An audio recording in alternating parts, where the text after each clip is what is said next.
Let's mic day special.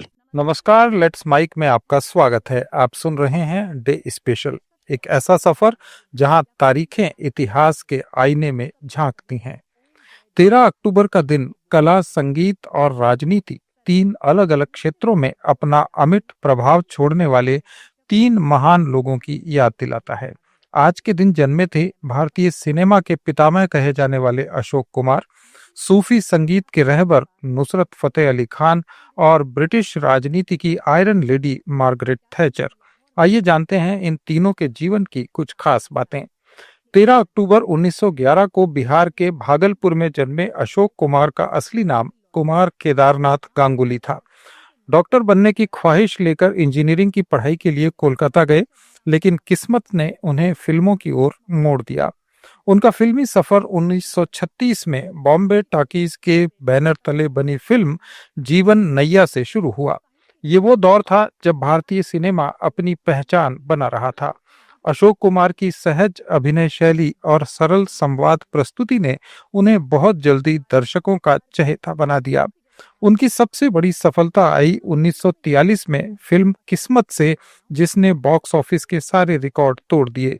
किस्मत पहली ऐसी हिंदी फिल्म थी जिसने लगातार 3 साल तक सिनेमाघरों में चलकर इतिहास रच दिया।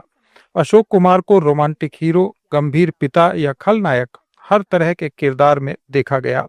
चालाकी, झूला, बंदी और आशीर्वाद जैसी फिल्मों में उनकी एक्टिंग ने भारतीय सिनेमा को नई दिशा दी। सिनेमा के परिवार से आने के बावजूद उन्होंने अपनी पहचान मेहनत और प्रयोगधर्मिता से बनाई। उनके छोटे भाई किशोर कुमार और बेटे प्रेम कुमार ने भी फिल्मी दुनिया में नाम कमाया। अशोक कुमार को 1969 में पद्म भूषण और उसके बाद दादा साहब फाल्के पुरस्कार से सम्मानित किया गया। 1996 में 85 वर्ष की आयु में उनका निधन हो गया, लेकिन अशोक कुमार भारत के सिनेमा प्रेमियों के दिलों में आज भी जिंदा हैं। नुसरत फतेह अली खान सूफियाना संगीत की एक आसमानी आवाज।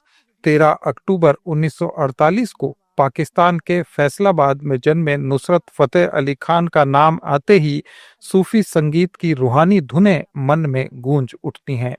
उनका संबंध उस खानदान से था जिसने 7 पीढ़ियों तक कव्वाली की परंपरा को जिंदा रखा। पिता फतेह अली खान और चाचा मुबारक अली खान दोनों संगीत के विद्वान थे। नुसरत ने कम उम्र में ही कव्वाली गानी शुरू कर दी और उनकी आवाज में एक ऐसी जादुई ताकत थी जो सीमाओं को पार कर पूरी दुनिया में गूंज उठी। 1970 के दशक में उन्होंने दुनिया भर के म्यूजिक फेस्टिवल्स में हिस्सा लिया और वेस्टर्न कंट्रीज में पहली बार सूफी कव्वाली को मुख्य मंच पर पहचान दी। उनकी प्रसिद्ध रचनाएं अल्लाहू, ताजदार हरम और दमादम मस्त कलंदर आज भी लोगों को भाव विभोर कर देती हैं। नुसरत फतेह अली खान ने केवल पारंपरिक संगीत तक खुद को सीमित नहीं रखा। उन्होंने हॉलीवुड और बॉलीवुड की फिल्मों में भी आवाज दी, जिनमें डेड मैन वॉकिंग और बैंडिट क्वीन जैसी फिल्में भी शामिल हैं। उन्होंने साबित किया कि संगीत की कोई भाषा नहीं होती, वो दिलों को जोड़ता है। 1997 में 48 साल की आयु में उनका निधन हुआ, लेकिन उनका संगीत आज भी आत्मा को झंकृत करता है। और अब बात ब्रिटेन की आयरन लेडी मार्गरेट थैचर की।